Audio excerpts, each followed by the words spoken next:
The first thing you want to be careful of when working with something squared like this is to not fall into the trap of distributing the exponent. A lot of people want to do that, and it's not allowed. You're not allowed to distribute exponents if you have a plus or minus sign in the parentheses. So first thing is get that idea out of your head. Instead, think about what it means to square something. Squaring something means multiplying it by itself. So the very first thing I'd like you to do is when you see something like x minus 1 squared, rewrite it as x minus 1 times x minus 1, because that's actually what that means. So that's the very first thing I want you to do.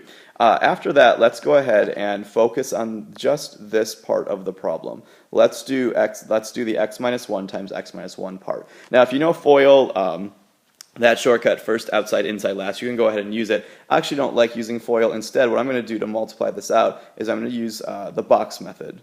So start with drawing a 2 by 2 box, a window, a Punnett square, whatever you want to call it, and write what you're multiplying on the outside. So an x and a negative 1 is one of the parentheses, and then another x and another negative 1. And then go through and multiply rows and columns together. So x times x is x squared.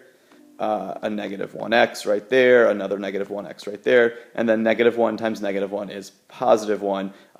Don't add, don't put 2, make sure you're multiplying for that last box. And then go ahead and pull everything out of that box by adding up like terms. So if I add up my like terms from inside the box, I've got x squared minus 2x, and then plus 1. And so that gets me x minus 1 times x minus 1. Now don't forget though, there was part of this problem that we ignored, so we have to go back and take care of that. So this entire thing was still in parentheses. I had that 4 in front, so I'm going to rewrite the 4 in front, and I had that 9 being added at the end of the problem. So at this point, let's finish out this problem. That 4 in front needs to be distributed into the parentheses, not to the 9, because that's not in parentheses.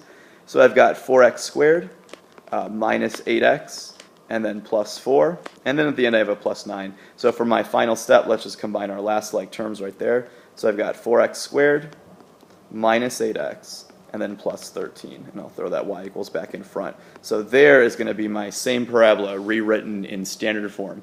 Now a really easy way to check these problems if you have the graphing calculator is to graph your answer. So let's, if you want to do this, go into your y equals screen and graph that as y1. And then graph your original problem as y2. And because we're saying these are the same two equations, just rearranged, you should only see one parabola. If you graph this and see two parabolas, you know you've done something wrong. So that's how I do these, no FOIL, just using the box method. At this point, why don't you pause the video and try this second problem on your own.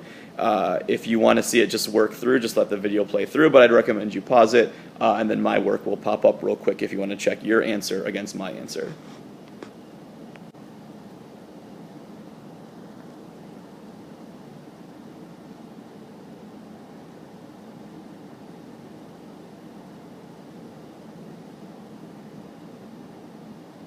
And there you go. Hopefully you also ended up with y equals negative 1/2 x squared minus 4x minus 8. Remember, you can check that by graphing. Graph your answer, graph your original problem, and make sure they are the same parabola. If you didn't get that, go ahead and either try it again or make a note of it, ask me in class, or send me an email.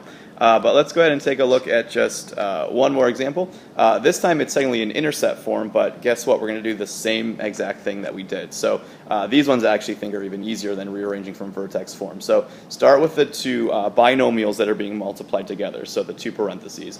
And if you like FOIL, go ahead and do it. If you're able to do those in your head, that's awesome. Otherwise, I like to use the box method to do this. So x and 5, and then x and negative 8 are the two things we're multiplying together, ignoring that negative 2 in front.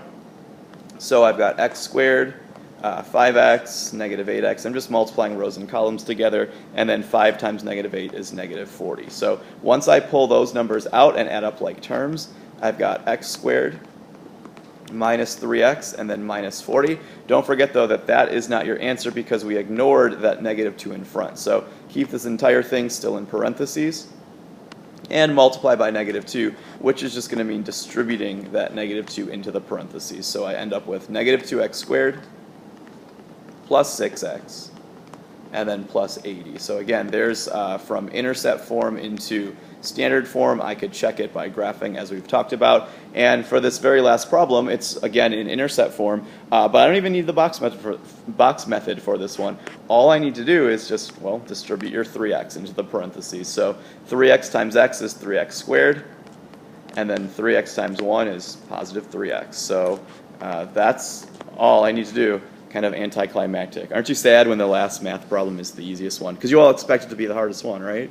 But it's actually the easiest in this case.